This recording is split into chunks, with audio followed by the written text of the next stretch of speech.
Hi, I'm back to you from the fort, and I am ready to continue reading Dragon Masters, Saving the Sun Dragon. I have my friend here, and he's ready to listen as well. So let's get started with chapter 9. Kiri and Wati. Get down, everyone, Drake yelled. The Dragon Masters all ducked, but the dragon was not after them. He came to a stop right next to Kepri. The dragon wrapped his wings around her and made a happy purring sound.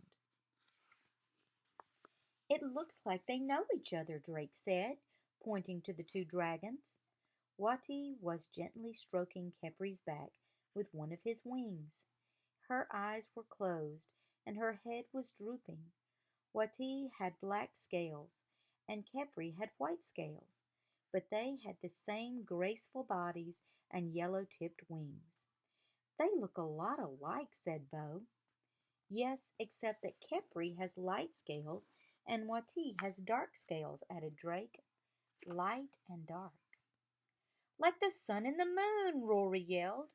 Anna's mouth dropped open. This is what we've been hoping for. Hiru looked thrilled. Wati is a moon dragon. My father taught me that all moon dragons have a twin, a sun dragon.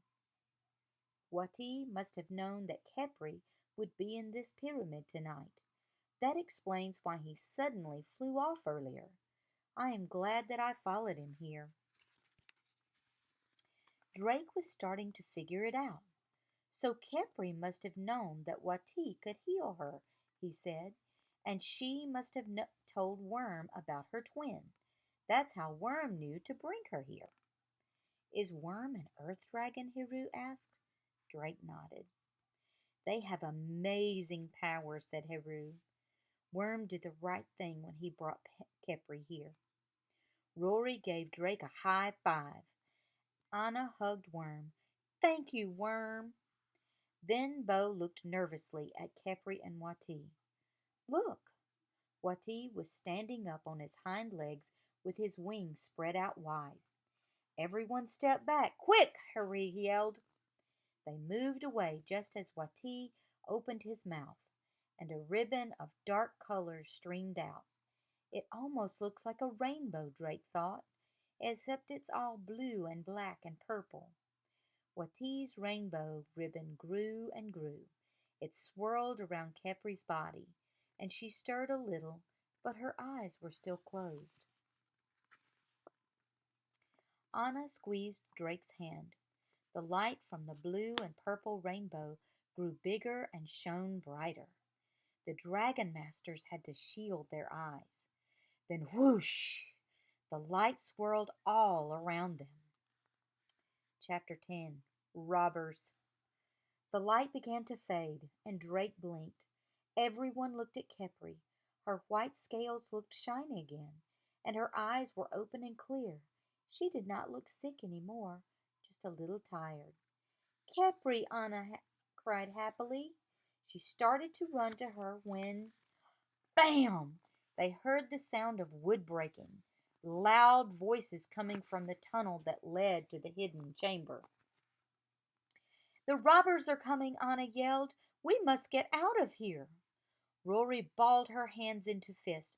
We'll fight them, she growled. Kepri and Wati roared as four men dressed in black ran into the chamber. They carried bows and arrows, spears and clubs. When the robbers saw the dragons, they stopped, their eyes wide. Then one of the men started yelling at the others. The men raised their weapons and took aim at the dragons. They want to capture the dragons, Anna warned. Wati quickly sprang into action. He shot a black beam of light from his mouth. The beam hit the first robber in the chest and knocked him down. Drake's heart pounded. He moved closer to Worm. Then the second robber stepped forward. He sent an arrow flying right at Kepri. No, Anna cried. Then she jumped in the path of the arrow. Chapter 11. Flying. Drake watched in horror as the arrow flew toward Anna. He dove toward her, hoping to knock her out of the way. But before he could reach her, the arrow stopped in mid-air, reaching just inches from Anna's face. Drake landed with a thud. He picked himself up and looked at Worm. The dragon's green eyes were glowing. Drake knew what that meant. Worm had used his mind powers to stop the arrow. The arrow fell to the floor, and Worm wasn't finished. Next, the weapons flew from the hands of the robbers. They slammed into the wall, breaking into pieces. The four robbers floated off the floor, their legs dangling beneath them. They shouted at Worm. Drake could see the green light in Worm's eyes starting to flicker. Worm can't hold them up there much longer, he guessed. We must get out of here. Get the dragons, Hiru yelled. Hiru and Rory climbed onto Wati. Anna climbed onto Kepri's back. Drake and Bo climbed onto Worm. Wati, blast the top of the pyramid, Hiru ordered.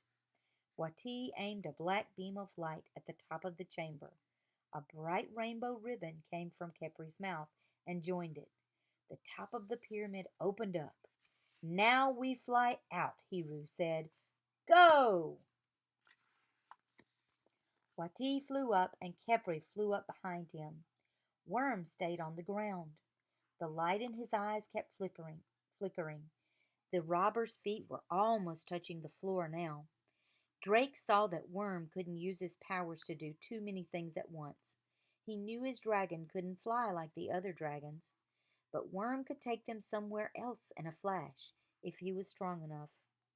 Worm, get us out of here, Drake yelled. Worm let go of his grip on the robbers. Then they tumbled to the floor. Then they quickly got up, angrily charging toward Drake, Bo, and Worm. The dragon's eyes glowed green. Hold on tight, Bo, Drake yelled. 1 second they were in the chamber, the next they were outside the pyramid. All right, pick up tomorrow with chapter 12. Till then.